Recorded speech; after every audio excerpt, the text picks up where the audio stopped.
Hannah Kessler. This gal started her own bank at the age of 18, and then you became a self-made millionaire by the age of 24? I did. Hannah Kessler is a money mentor. She's known as the single millionaire chick. With advice on how to stop living paycheck to paycheck. Money starts with your mindset. How you think about your money is going to greatly impact how much money that you have. I grew up in a town called Olathe, Kansas. I'd be walking out of the door, going to school, and my mama would holler at me, "Hannah, make good choices." And I'd have to holler back, "Because the choices I make today will affect my future." My parents, they did a very good job about teaching me as a child how to handle my money. We have a lack of understanding when it comes to money. If you want your kids to have money, you need to start talking to them about it while they're young. I'm really second generation to this concept that's called the infinite banking concept. And at 18 years old, my dad gave me the choice to start my own bank that then led me to becoming a millionaire by the time I was 24. Now you've written a book to help tie it all together. So the companion is really just teaching kids that, not specifically money, but really important life lessons. Now being the owner of the Money Multiplier, I help serve over 17,000 clients in every state of the country. Where can people get the book? HannahKessler.com. Hannah spelled the same way forwards and backwards, Kessler with one S. Also, I got my podcast show, the Money Multiplier Podcast. And make good choices today, because the choices you make today will affect your future.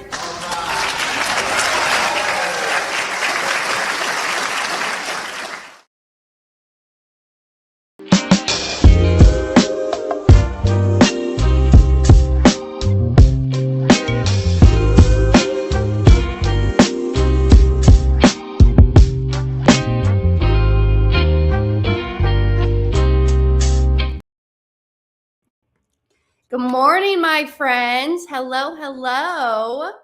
I almost forgot to play my intro video. I was like, oh, shoot, we got an intro video to still play.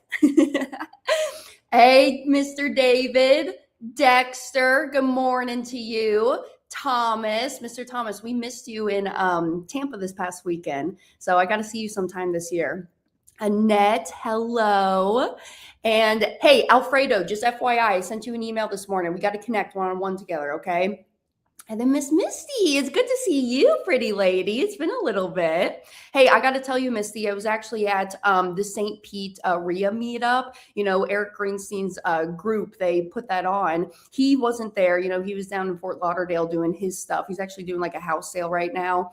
But I was thinking about you actually on a Thursday evening of last week. So a week ago from today. So good to see you here. All right, good morning, y'all. So a little update, so I'm back home. I'm here in Daytona Beach, Florida, back home at my condo.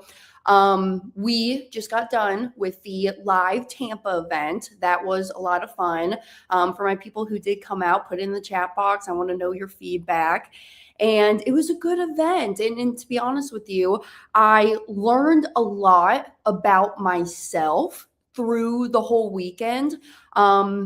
Just different characteristic traits of what I want to implement within my business this year. So maybe I'll share that on the podcast show. Maybe I won't do it on the live stream. We'll kind of see.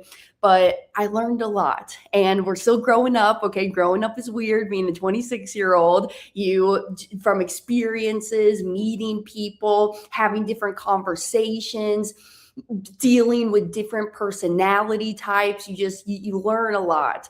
So it was a great event. I'm very grateful for all of you money multipliers who showed up, and we're just very present during the 2 days that we had the speakers. And Les Brown, that was really cool. Actually, a note that I took, and now I have it hanging in my office, just in the other room. I look at it every day. My biggest takeaway from Les Brown is he said, ask for help, not because you are weak, but because you want to remain strong. And that is something that we talked a little bit about, not last week. I know we had to miss a week on the morning show, so sorry, friends, but we're back at it. But the prior week when I was there with Eric, And it's hard for me to ask for help because I'm a perfectionist. Okay, let me tell you, perfection is the enemy to success. And I'm a little bit of a control freak, but it's important to delegate, lean on your team, lean on other people. Because if you don't, you're going to burn yourself out. I burnt myself out in 2025, and I'm not trying to do that again. So it's just important to always delegate those tasks. And, yes, is that person going to do it the best that you can maybe do it? Probably not. But do they do it to a manner that's sufficient and good enough? Yes. And it's always a training. You just train them, you give them feedback. And I've been learning that a lot. So I'm very grateful for my team. I have good people on my team. And honestly, that's some of the topics. I want to get into part 2 of this series. And I know it's not eloquently said, but things that will take you far in business. This is part 2 of my little mini series here. And how I thought about this, okay, long story short, I know I shared it the last time, but when I was in the van, I was at a national park, Daisy and myself, and I was thinking about all of the knowledge that I've gained up to this point, just being a young entrepreneur and coming from a family of entrepreneurs, dad owning 5 chiropractic clinics, mom running the billing department for the offices, and then also other chiros. She would help out with their billing. And the knowledge that I've gained from the chiropractic business to now and running the money multiplier in this business here. And it's kind of funny because really businesses are very, very similar. It doesn't matter what line of business you're in. The principles of that business is very similar. It's just, hey, instead of having strategy calls with my money multiplier people who want to start the infinite banking concept, what we would do in the chiropractic days is we'd have those patients sit down, walk through meetings and putting together a plan for that patient. The marketing is even the same. We used to do dinner with the doc. Brent would host a dinner. I'd help him run the AV, and he would just share, the benefits of chiropractic and the differences between holistic care versus Western medicine. And it's the same thing of what we do over here. We host events, we go and speak at other people's events. And so I've just noticed that there's a lot of similarities and synergies between businesses and businesses. But go and rewatch. Okay, so if you did not see part 1, I would encourage y'all to go rewatch that episode because I'm not going to get into those specific bullet points that we talked about there.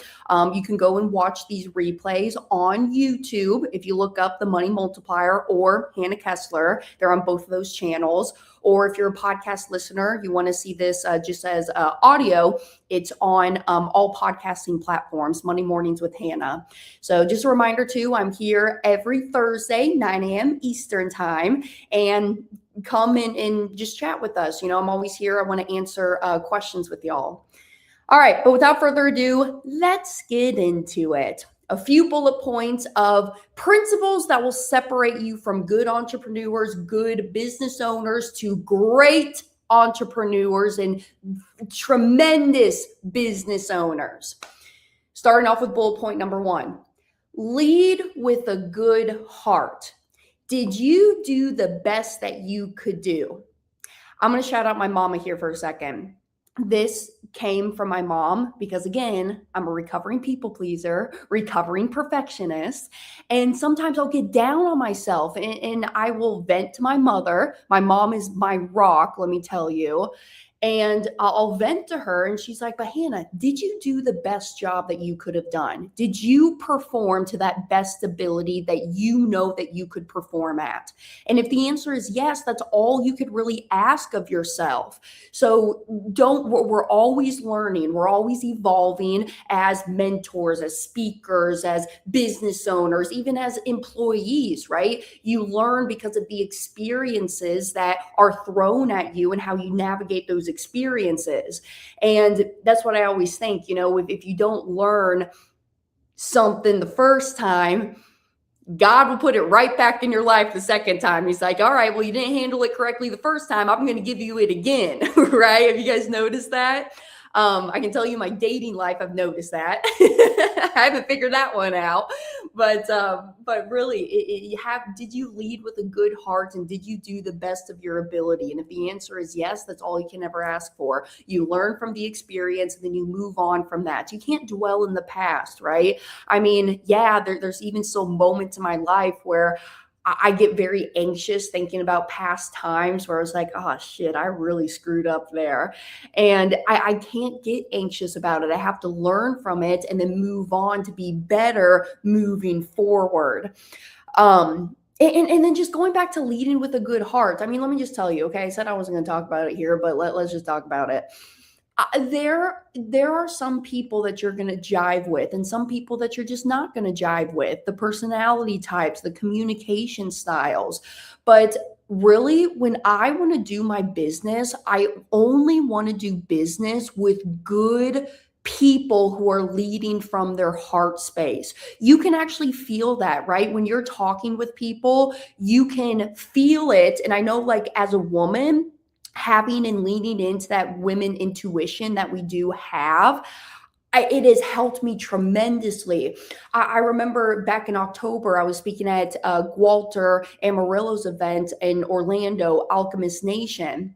And Courtney, if you're listening, all right, Courtney was up there on stage on a panel, and she was the only female on stage. And the question was around, like, hey, how do you know whether you want to do business with this person? Or how do you know whether this deal is good or not when they're investing in their multifamily portfolio? And everybody, all the men, okay, I'm sorry, I'm picking on you guys, but all the men were like, well, we're looking at the numbers, we're looking at the stats, we're looking at the comparisons of where that property is located at, and the tenants and the turnover rates and blah, blah, blah, blah, blah. And then it gets to Courtney, and Courtney says, you know, all of that stuff is very, very important, but I really do business based off of the vibe that I get from that person. And I was like, I love it. I do the same thing. It's, do I vibe with that person? Because you can just feel it. You can feel how they're moving and how they're operating. Is it coming from a place of truth in their heart center, or do they just have dollar signs in their eyes, and are they acting out of greed and ego, right? I don't want to work with somebody who has a big head and you can't fit them through the doorway because their head is so freaking big, right? I mean, I'll tell you, a lot of people, you guys got to have some ego deaths, let me tell you. But you know, I only really want to do people who are doing this for the right reasons and who are operating out of that heart center for themselves. And that's my biggest feedback. You know, if your gut and your intuition is telling you something, I would lean into it. So lead with a good heart. And did you do the best job that you could do? Bullet point number 1. Number 2, get testimonials and don't be afraid to ask for them. This is something I'm still learning, to get testimonials. My mentor does a phenomenal job at this, asking and getting those video testimonials from people. I have started to post it up on my website, hannahkessler.com. Let me put the little banner right there. Okay, hannahkessler.com.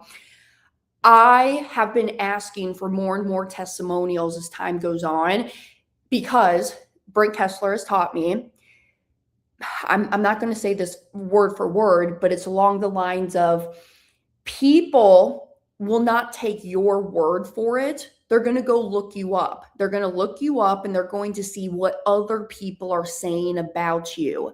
And people live and hear vicariously through the words and actions of other people. Something along those lines. You get the gist of what I'm saying? So you can pump yourself up to the best person and best personality and best individual ever. But really, people are going to ask the community and other folks about you and their opinions about you and how it has been like working with you. And they're going to take those conversations to heart, and you can beef yourself up as the best of your ability, but honestly, they're going to go out there, they're going to do their due diligence, they're going to ask other clients of yours how it's like working with you, and it's important. So get the testimonials, because it's not just what you say and what you do, it's how other people are talking about you and how you've helped them. That's going to make the greatest impact. So get the testimonials, post them up on your social media channels, post them up on your website, because people are going to take what other folks are saying about you to heart. So that's bullet point number 2. Get the testimonials and don't be afraid to ask for them. Bullet point number 3, reward your team. And I put a little dash, words of affirmation too. I'm thinking about like my older brother. Sean has a property management business down in North Captiva Island. And him and Allie are doing very, very well. Just FYI, there are some openings. Hold on, let me create a little banner for this. www.captivabeachsunset.com, add banner. All right, go look it up. That's one of our rentals down in North Captiva Beach Sunset. You can see that house and what it's all about. It's a big house. I want to say there's about 6-7 bedrooms or so. I want to say it sleeps 14 people. It's beautiful. We do still have some openings, vacation time, but Sean and Allie, just real quick little plug too. They started a jet ski rental business down in North Cap as well. So you can go and rent out the jet skis. They bought 4 new jet skis down there. And they even have like a golf cart business, because how you get around on the island is just through golf carts. There's no cars on the island. How you get to the island is by a small airplane landing on a grass strip or by boat. It's really, really cool place. So spend a week down there, see what North Captiva is all about. Just on the west side of Florida, down south near the Sanibel, Fort Myers, Cape Coral area. But Sean, I remember Sean was on the phone with my dad, and I was sitting there in the office with Dad, and we were running through some stuff. And so Sean just called. Dad picks up the phone and is talking to him. And Dad tells Sean, hey, man, you know, your workers are doing a lot for you, and you got some good workers.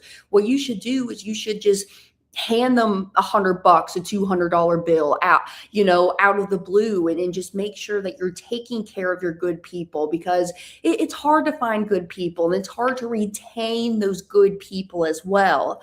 So reward your team and you know, give them some stuff from time to time. I just told my assistant, because he's doing so fabulous, I asked him after the event, I had to call him up because I'm like, Matthew, don't hate me. I know I hired you for business stuff, but will you please schedule me a massage appointment at Hand & Stone in Daytona Beach? And so he went in there and he scheduled me a massage appointment. And I was like, thank you. I know I didn't hire you for personal stuff, but I really do appreciate it. And hey, you've been doing a phenomenal job. We've been working together for a year now. If you want to go and book yourself a massage appointment, let me know and I'll pay the bill for it. So take good care of your people, because if you take good care of them, you're going to retain them. They're going to be loyal to you, and then they're going to want to show up for you.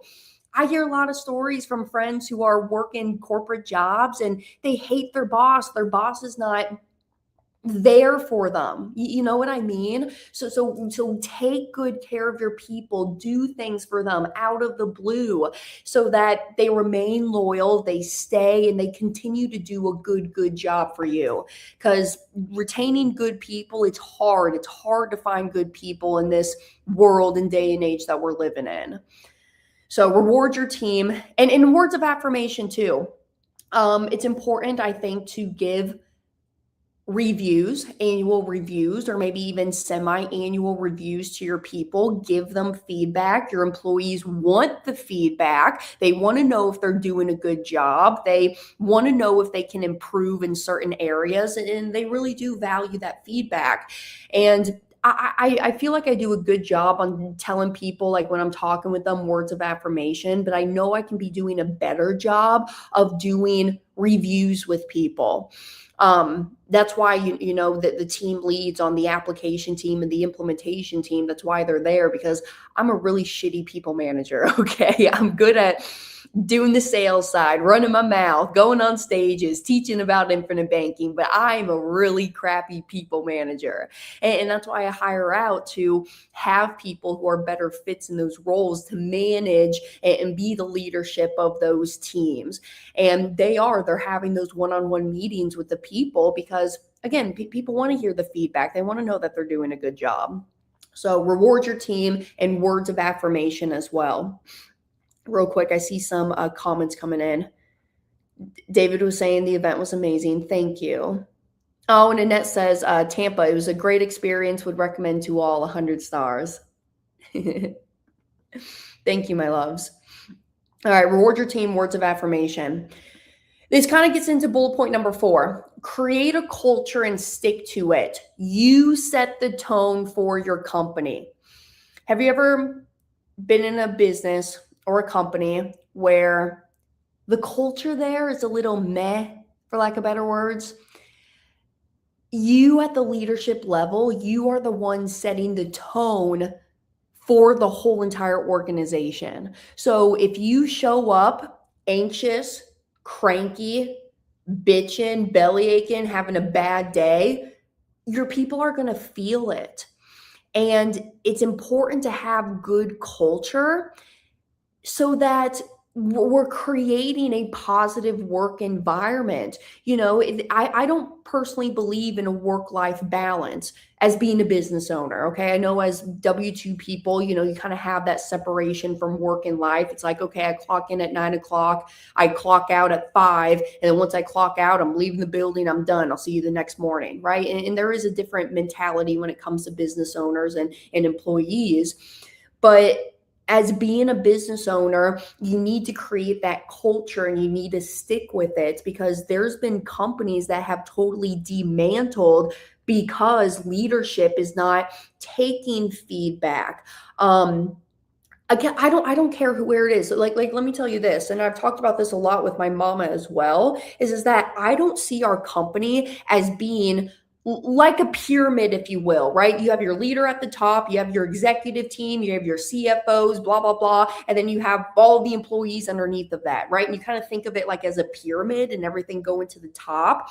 I think of it as an assembly line, because I believe nobody's job is more important than the other person's job. For instance, here at the Money Multiplier, I'm at the start of the assembly line. I'm sharing the message. I'm going out there, sharing the power of the infinite banking concept, and I'm getting people interested. I'm having them look at their money in a different way, enlightening them, if you will, about the banking business we have here in America. And then once they raise their hand, they say, yep, this is something I want to do. I want to start this policy. Then next on the assembly line is the application team. The application team has to take that person through the underwriting process, being that middleman or middlewoman between the client and their underwriter. So helping them get approved. And then once the client gets approved, now policy goes in force. Now it gets transferred to the implementation team. And the implementation team is there to help them use their policy, creating visual tools to help them use it. They're there for support when life happens, because we're going to have windfalls. We're going to have downfalls, raises, demotions, and we're going to have additions to the family, subtractions from the family. And it's important to stay up to date and on top of what's happening, because you're going to have to update your policy. You know, maybe I'm going to add a beneficiary, remove a beneficiary. Maybe I start my estate planning. Now I have trusts that I want to own my policy, be the beneficiary of the policy. So that's what the implementation team does. And it's a free service that we do for all of our members here at the Money Multiplier. But nobody's job is more important than the next person's job, because the application team would not have anybody if Hannah wasn't on the front line getting the new business. The mapping team wouldn't have anybody if the application team wasn't there getting the client approved for their policy, right? So I think of it as a big assembly line that nobody's more important than the other person, because I can't do my job without you, and you can't do your job without me. And it's a win win-win relationship here that everybody's just as important as the next person. And that's the culture that we have here at the Money Multiplier where, again, it kind of comes back to ego. All right. You are no more important than me, and I am no more important than you. And when you start to have that ego, I'm snipping that in the butt, and you don't deserve to be here on this team. You can go do something else. Right. So it kind of goes back to like operating out of a good heart space. I know this kind of sounds a little spiritual, a little woo-woo, and maybe what's feeding into it, y'all, I just started rewatching Midnight Gospel on Netflix. If you know, you know. Go to Netflix a little bit later and look up Midnight Gospel. It's a good series, okay? But I do believe that when you are an executive, you need to set the tone in that leadership of your company and call people out. I mean, I will call people out if you are not operating from a good place, if you're getting anxious. I have one person on the team right now that's kind of being a little grumpy with just like the tone of how they're replying to people. And I called them out. I called them up and I said, hey, what is going on? Is everything okay? Because I do get it.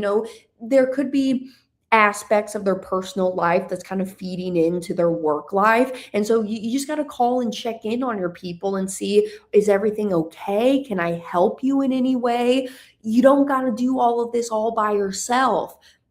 Going back to the Les Brown quote, ask for help, not because you're weak, but because you want to remain strong. So be open, be vulnerable with your team members, even your employees. If you are an employee, a W-2 person, 1099 contractor, be open to giving feedback to that executive, your boss, whoever it is, because y'all can just learn from each other.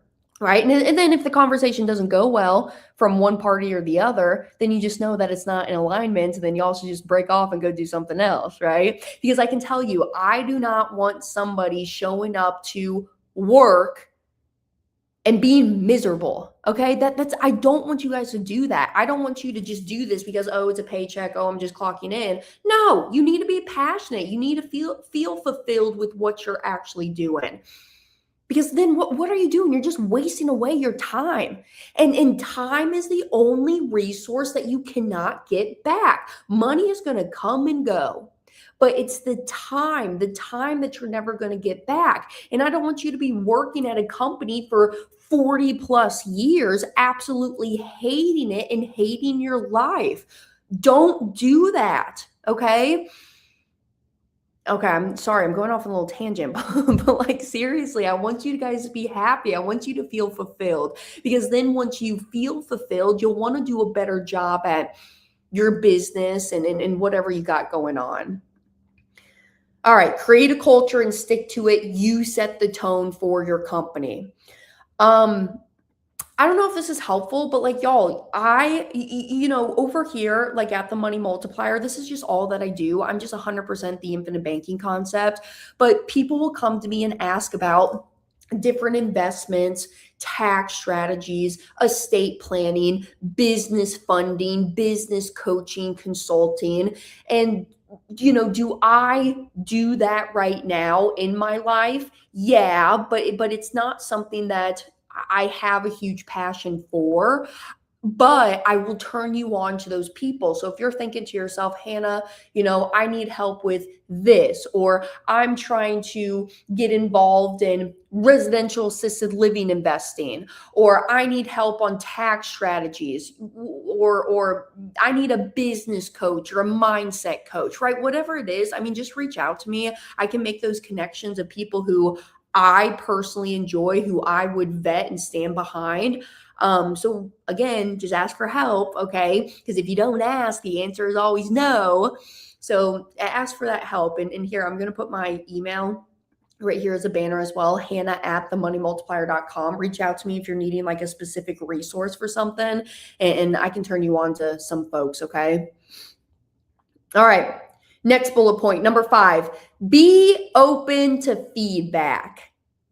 This is kind of, I guess we talked about it a little bit, but it's a separate bullet point that I wrote down. Be open to feedback when people are telling you stuff. Here's what I say. I actually follow up with a lot of the folks after an event. And maybe it's not an event that I put on. Maybe it's an event that I'm going and speaking or sponsoring at, which FYI, I do sponsor people's events. So if you know of speaking events around the country or webinars who are wanting speakers, I think I'm a damn good speaker. I'll turn you on to my presentation. Holler at your girl. I would love to come and speak and teach to your group, your community.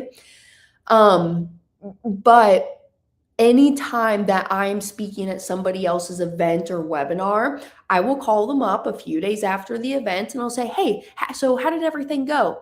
I would love your feedback. And more importantly, I don't really want the positive feedback.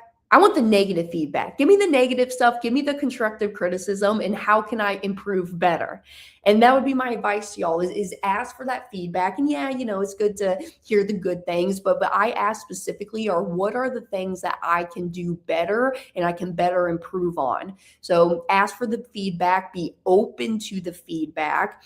And specifically too, I don't know if I really want to go there right now, but again, essentially what I'm just trying to say is just be open to the feedback. And again, do you have to implement all the feedback that you get? No, but don't hit arrival syndrome. Be open and receptive to the new ideas and what people are telling you, but just be open to that feedback that you're getting from your people. Next one that I have on my list is make your system scalable. This has been something that we have focused a lot on in the recent years at the Money Multiplier, is making things scalable, because as we know, there's only so many hours in a day, so much time that we have. There's only one of you. We all get the same 24 hours, 7 days a week. So you need to make yourself scalable. You need to have the systems in place. You need to have the team members in place. Don't just have everything fall back on you. I think, again, this comes from it comes from being a perfectionist. You got to get over that. It comes from asking for help. But when you have a good system in place, you can really scale this thing to the next level. And whether that's automation, AI, I can tell you right now, Chris Naugle's got an AI little bot that he has on the Vault system. So when people are awake at 2 a.m. and they can't sleep and they're thinking about this stuff, instead of waiting to the next day when Chris is awake back in the office, he's got a little bot. People can ask their questions, and Chris will respond right back and give the feedback on the question that they're asking. That's scalable, because now Chris is not having all of his time giving one attention to each individual person. Yes, it's important to give individual attention, but you can also scale. I'll tell you, that's the whole reason that my podcast show started back in 2020, the Money Multiplier podcast. I just wanted to leverage my time better. I was like, people are asking me the same questions over and over again. So instead of me spending 30 to 45 minutes on a phone call saying the same script over and over again, I'm going to answer that individual's question in a 2-minute sentence. But then, hey, here's a podcast episode that I did where I got even deeper into it if you want to go deeper into that specific topic or question. That's the whole reason the podcast show started. Now it's up to the point where it's a lead generation, which I love, right? But that's the whole reason that it started. It was not because I wanted it for lead gen. It was because I wanted to take back more of my time. You got to have the systems in place, automate systems, get the people in place so that you can scale. I can tell you, for us over here, or even like in the chiropractic days, you're not going to see Brent, the chiropractor, checking people in to Silk One, the system that we had, writing the notes over there. He gives those tasks to other people to upload it into the system, checking the patients in, hooking the patients up to therapies. Because if he's doing everything within the office, then it just takes time away from him to market, get new patients through the doors, and then actually spending the time with the patients, giving the adjustments and the meal plan or whatever it was that patient needed. So make your system scalable, okay? And it has been a big learning experience over here, especially with the money multiplier, because Brent was never an agency owner. You know what I mean? Like he was a chiropractor, and then he found his passion of the infinite banking concept because he was actively doing it in his own life. 2008 is when he started his first policy. He paid off a boatload of debt in 39 months using his policies. And he's like, oh my goodness, I need to share with people of what I'm doing and what's actually working. And he was a chiropractic coach there for a little bit. And young chiropractors were seeing the success of what Brent was doing. And he's like, hey, those young chiropractors were like, hey, can you help me? I am opening up my first office. I'm needing some help. Can you give me some feedback? I'll pay you to be my mentor, my coach for a little bit. And so then Brent would get in there, help that chiropractor start up and give feedback of how to run this business. And okay, when you're talking about running a business, you got to finance for things, pay the rent of the office, buy the building if that's what you're doing. You need to have employees in there. So you're going to have salary that you got to pay to those key employees. You got to finance for the equipment, the adjustment tables, the headrest paper, even the toilet paper in the bathrooms, right? You got to always keep those restocked. I remember that was one of my duties every night, taking out the trash and restocking the toilet paper. But it comes with a cost, business costs us stuff, living costs us stuff. And that's when Brent started to turn on these young chiros into the infinite banking concept of, hey, let me show you how to smartly buy this adjustment table, and get all the money back for it. And he just started sharing the message about what he was doing in his office. And those young chiros would be sent to his old mentor, and they would start their infinite banking journey. And then his mentor came to him and said, Brent, did you know that you referred me over 41 new clients this past quarter? And Dad made the joke. He says, wow, that's great, but you never paid me a single dime for any of that business, making the joke, right? And he goes, no, seriously, you seem to have a passion for this. You should maybe consider getting your life license, and you should maybe consider teaching this as well and getting paid to teach it.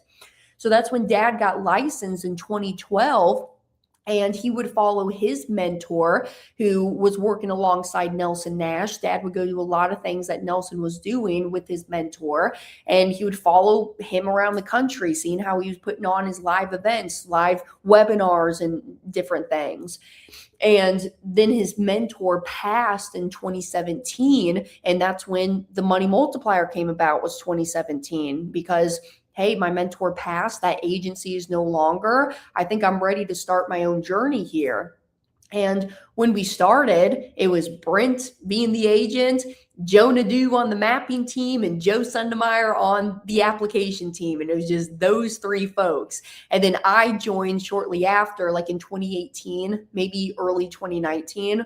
And I was on the application team. Then it grew to 5 people. And then it just kept scaling from there because we needed the help. The volume of the business was coming in. We're like, crap, we can't keep up with this. We need more team members. So now we're up to the point where we have 7 folks on the application team and 5 people on the implementation, the mapping team, because it just grew up to this point. But see, Brent was never an agency owner. He was always a producer, right? He was sharing the message of infinite banking. And he kind of just like pooped out this big machine that we're like, okay, we got this big machine now. What's going on, right? And you got to make those little pivots. So ever since then, we've been making changes to make this more and more scalable, and even just getting with the times. Technology and AI is changing so fast. Like, honestly, it's a little scary how fast it's changing. I feel like in my lifetime, you already see the Waymo cars out there. When I was in Tampa, I saw Waymo. I was like, I didn't even know they had Waymos in Tampa yet. I know they have them in Phoenix. I've seen them a few times. I know they have them out there in, where was I at? Not San Antonio, not San Diego. It was another big city, another big town. Miami? Anyways, but even the Waymo cars, those self-driving cars in LA, they have all of the DoorDash little robots. Oh, I was in Miami. I did see a little DoorDash robot thing. I was sitting outside eating my dinner outside of the hotel, and you see this robot coming through delivering a meal to somebody. And it's just crazy. You would never think that long ago, because social media is not even that old if you really think about it. I don't know. It kind of scares me. Okay. And maybe I watch too many movies, but like it is a little crazy, a little ridiculous with how fast this technology is moving. But you do got to get with the times. And let me tell you, insurance companies are the worst with that because they're just old companies, right? Been around since the late 1800s, early 1900s. And then they got all this compliance and they're a big company and it just takes them a while to adapt to new things. I even remember there's one insurance company in particular that literally as of like 2 or 3 years ago, finally just went to e-applications. They were doing everything paper applications. You would scan and fax it in or email it in. But now they're with the times. Now they're doing the e-applications like the DocuSigns and whatnot. So it takes them a while to get with the times. But you got to make sure your systems are scalable, okay? So it's not just you doing everything. You got to lean on your good team, your good systems, the AI that we do have, because it will take you to that next level. Because again, it's just how can I maximize my time and scale my time? All right, and my last bullet point that I want to get in here, because I do have a hard stop time at the top of the hour. We got a very busy day today. Creating a celebrity status. This is something that I've started to learn recently. June of 2024 is when I started to learn about this. If you notice, there's big wigs who are out there. Kim Kardashian is like a perfect example. Kim Kardashian has her brand Skims, which, by the way, best bras ever to my ladies. Okay, Skims, love them. Worth every penny. Their t-shirts as well, love them. They're like little undershirts, right? But Skims is worth $5 billion today. The last time that I checked back in December, they're worth $5 billion. And people weren't buying Skims because they liked the product initially. Maybe they did, but initially when Skims launched, people weren't just buying it because they liked the product or doing deep dive in and due diligence on the products that Kim K was pumping out. They bought because of Kim Kardashian herself. People are not buying what you do. They're buying who you are. And people buy from you because of how you make them feel. They want to be around people who are like you, or maybe they want to be exactly like you. And that's why they're buying from you. See, people will go deep, deep, deep into product, and this is what I do, and this is how I can help you. But at the end of the day, and yeah, you'll make some sales from that. But at the end of the day, people are buying from you because of who you are, and they want to be you, or they want to be around people who are like you. And ever since I learned that, it was like, game changer. Okay. So I've been working with my mentor, and that's why you guys kind of see me doing a lot of stuff. And I'm just going to say, giving kind of away my secret weapons is when you start to frame yourself as that celebrity in the eyes of your clients and prospects, people are just going to naturally gravitate towards you. Maybe there's other people who are out there doing the business better than you, but because you have that status and people are talking about you, people are going to come to you because it kind of goes back full circle. People want to do business with good people who have that celebrity status, lack of better words. There's a different word I want to use here, but I think you guys are getting me. So frame yourself to be that celebrity in the eyes of your clients and prospects, because people are buying from, not from what you do, but because of who you are. And that is what's going to totally catapult you into being different than the other folks who are in the same line of business that you're in. There could be another HVAC company doing the same exact thing in your town that you're doing. There could be another coach doing the same stuff that you're doing. But what separates you is that status that you have compared to them. That's why I've been doing television. That's why I've been speaking at places like the Boston Harvard Club, MIT, NASDAQ, New York Academy of Medicine, New York City Bar Association. There's more and more, I just can't think of them right now. But because it's framing me to be that celebrity in the eyes of my clients and prospects. And I can just tell you, because the one thing that I personally struggle with being a young female, number one, being a female, okay, we're still having, it's hard, okay? Just think back, our country is so young and everything that we've gone through up to this point in this year of March of 2026. But being a female, it's hard in this space when you're in a business that's very male dominated, very dog eat dog world, if you will. But then on top of that, being young, I mean, there have been calls, not a whole lot, but there's probably been about 4 or 5 calls where I will get on the phone with them. I'll answer all of their questions about the infinite banking concept. And they go, okay, this conversation has been so great. And I think I'm ready to get started, but I want to talk with Brent first. Can you set up a phone call for us to talk with Brent? And I'll be very blunt with them. I say, okay, sure, but may I ask, is there a reason that you want to talk with Brent right now? Is there something that I did not answer or provide clarification to you on? And they say, no, I just want to talk with Brent as well. And I say, okay, is it because Brent has a penis? That's why you want to talk with him? I've said that a few times. And they say, no. This is amazing. No. I'm ready to go. I'm sorry. Let's just get started. Right?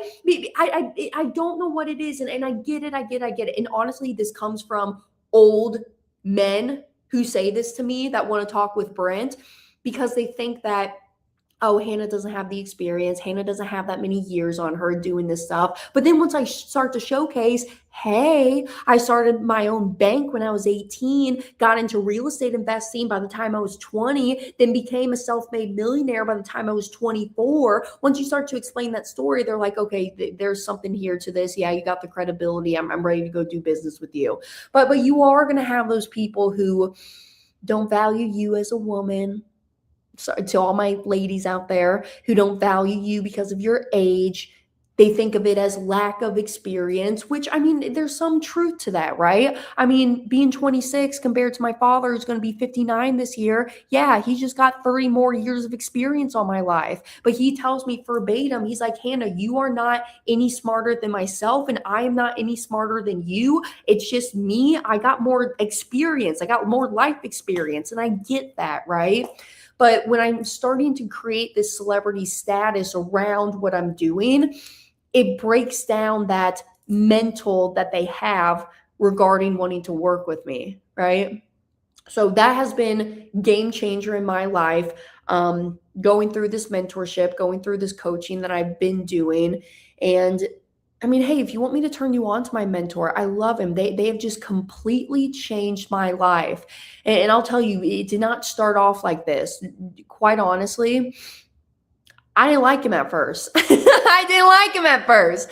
It was because of Dad. Before I even walked into the room in the Bahamas, we were at an event, and we're speaking to a group of chiropractors. And actually, that event host reached out to me first for me to come and speak. But I was like, you know what? These are chiros. Dad, you're going to just cater better to this group of people, yourself being a chiropractor. I mean, I can talk. I was the CA at one of your offices. But you being the chiropractor, I think you should talk to these people just because you're going to kiki it better with them, right? and then so he says, okay, I'll go and speak to them, but do you still want to come with me? I said, hell yeah, I still want to come with you. I want to go to the Bahamas. Absolutely.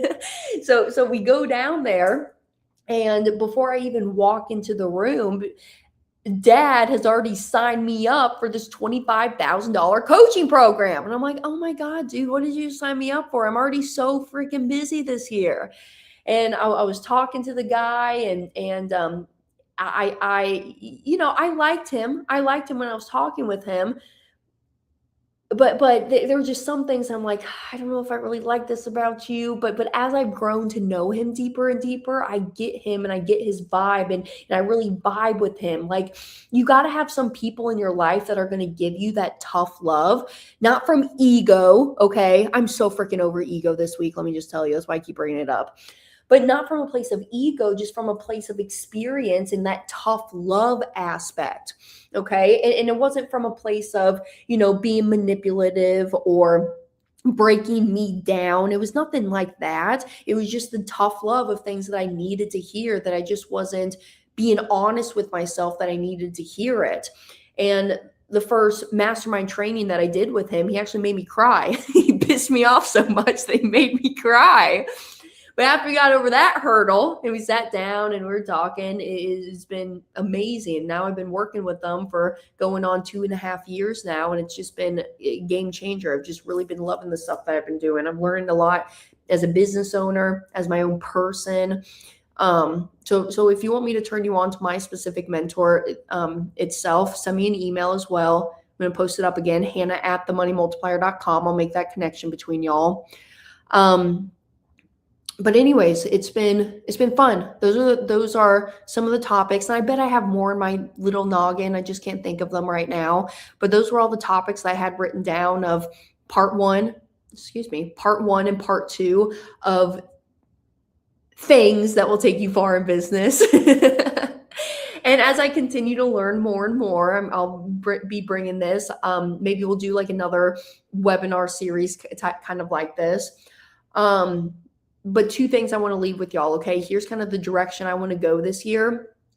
I'm not going to be doing another large event this year. I know normally in fall time, we host our Money Multiplier Mastermind, 2 days, just everything infinite banking. I kind of need a break from big events, if I'm being honest with y'all.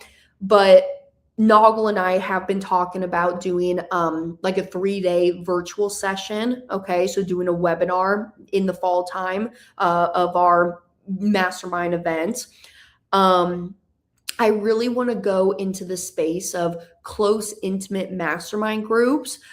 Last August, I took my women's group down to Acapulco, Mexico. We spent a week out there in a 6-star villa.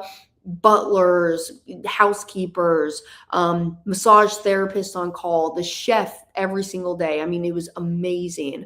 And we gained a lot of value out of that because it wasn't just speakers up on stage teaching. It was, the value was from having those one-on-one conversations or masterminding at the start of the day, then going out on fun excursions, because that's what life is about. It's not, I want the knowledge, I want the experiences, but it's more so creating that culture and having people network one-on-one and allowing people to ask those questions to specific people. I think you can get deeper and more rooted within yourself.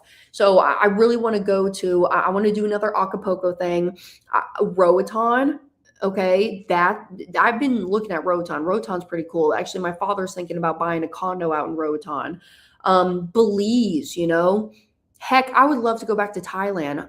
We backpacked around Thailand, my close girlfriend and I, last March, actually a year ago from this month. So just going to exotic places, maybe keeping it stateside, maybe doing like a Utah thing or a California thing, or renting like a house in the Keys, the Florida Keys, or doing something like that. But that's kind of where I want to go, is doing those intimate mastermind groups. And also I want to do a webinar series for my Gen Z millennial folks as well.